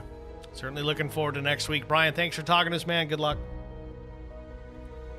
Brian McCann, your runner-up here at Southern National. Next, we're going to pull Brandon Mefford up into the broadcast booth and get a word with our third-place finisher. Third, once again, I guess that's a good average finish for the night. Brandon Mefford, it's Steve in the booth. You got me? Yeah, I got you, Steve. Brandon, congratulations once again. A solid top 3 finish in race number 2. If you want to talk about consistency, Brandon Mefford is your guy. Walk us through your race, Brandon. Did anything change from race 1 to 2 as far as your plan of attack? I just stayed out of trouble there. Didn't get any EOL, so I got to work my way to the front there without burning the car up too much, and then a bunch of restarts there. We tried to make something happen on Kyle there, but he's just too good. But overall, a good race for us. We didn't really. I mean, like I said, we stayed out of trouble and kept the car in one piece. So that's a lot to speak for. So again, a strong run in both races tonight for the 83. We look forward to Bristol Motor Speedway next week. Again, I think that's going to be a 200-lapper instead of twin 125s, but we've talked to Kyle, we've talked to Brian. The mindset is we could be close to wide open the whole way around, at least on fresh tires at Bristol Motor Speedway. How do you feel about that rolling into Thunder Valley next week? Yeah, I mean, these cars are pretty well full throttle all the time, so I can't imagine there's going to be much off the throttle time other than trying to reserve that right front for later in the race. So I think it's going to be a fast, fun race. Certainly looking forward to it, Brandon. Again, congratulations on 2 top 3 finishes here tonight. Who do you want to thank for helping you get there? Yeah, I want to thank everybody at IROC that puts us on, Spartan and RS12, all those guys that put up money so we can do this whole deal. It's a great league to be in, and a great bunch of drivers, especially with this short track thing.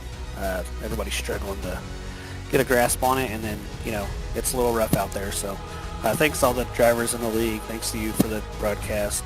Thanks to my teammates over at Charity Motorsports and everything that those guys do for me and what everybody does for each other. It's a great group to be a part of.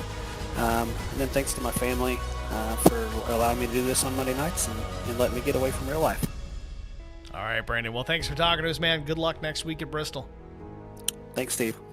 It's Brandon Mefford, your third-place finisher once again here at Southern National.